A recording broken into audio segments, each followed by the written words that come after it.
啱啱咧，我哋都講及咗一啲屋企嘅狀態啦。不如我哋而家試下深入啲講下小朋友大概係點樣樣。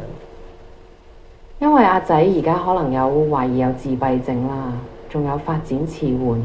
專注力又唔係咁夠，同埋大小肌肉發展都比較弱嘅，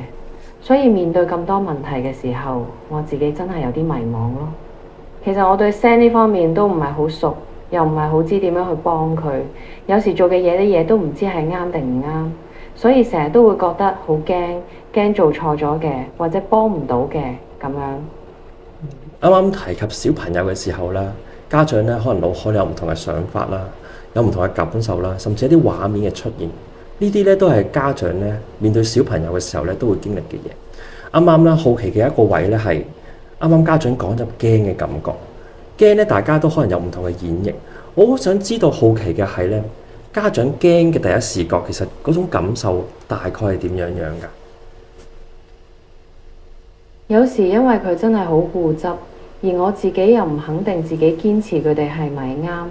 喺嗰啲情況之下，我應唔應該讓步呢？定係應該繼續堅持落去呢？同埋出到街嘅時候呢，譬如話佢喺公共場合，即係搭巴士、搭地鐵嗰啲啦。如果佢喺公眾場合度大嘈大叫，甚至尖叫或者發脾氣嘅話，喺呢個時候我就唔知道應該點樣處理，係咪應該要讓步呢？定係要忍受或者俾佢扭計咁樣？定係其實應該點樣處理好呢？因為我試過安撫嘅，但係佢都係咁樣。喺呢種咁嘅驚嘅感覺裏邊咧，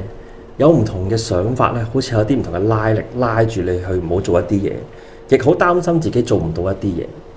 裏邊咧有唔同嘅困擾啦，令到家長咧更加喺15、16之間咧，不停喺度選擇緊，亦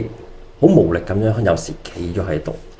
呢種驚嘅感覺咧，喺家長嘅角度咧，1至10分影響你嘅話咧，你覺得佢有幾影響你啊？8到10分度啦，有時真係會驚到啦，出街都會驚。我想話帶仔仔去嘅公共場合，又或者想佢可以同其他小朋友一齊上興趣班，參加咗活動，但係根本做唔到，因為佢成日會影響到其他人，又坐唔定。我而家都好矛盾，唔知應該繼續帶嚟出去多啲嘗試，定係再等一等，等佢穩定嘅先。嗰種15、16嗰種感受啦，喺真實嘅一啲狀態上邊咧，更加好似拉住你咁樣。喺短期裏邊咧，可能唔帶佢出去啊，或者等佢穩定啲呢啲想法咧，好似即時咧令到自己感受好啲咁樣。但係同一時間咧，媽咪亦透露咗一啲咧，就係你想帶小朋友出去嘅時候咧，帶佢出去呢樣嘢咧，係家長想做，但係咧，因為呢啲嘅想法咧，亦好似令到家長咧喺呢件事上邊咧，同媽咪想做嘅咧漸行漸遠咁樣樣。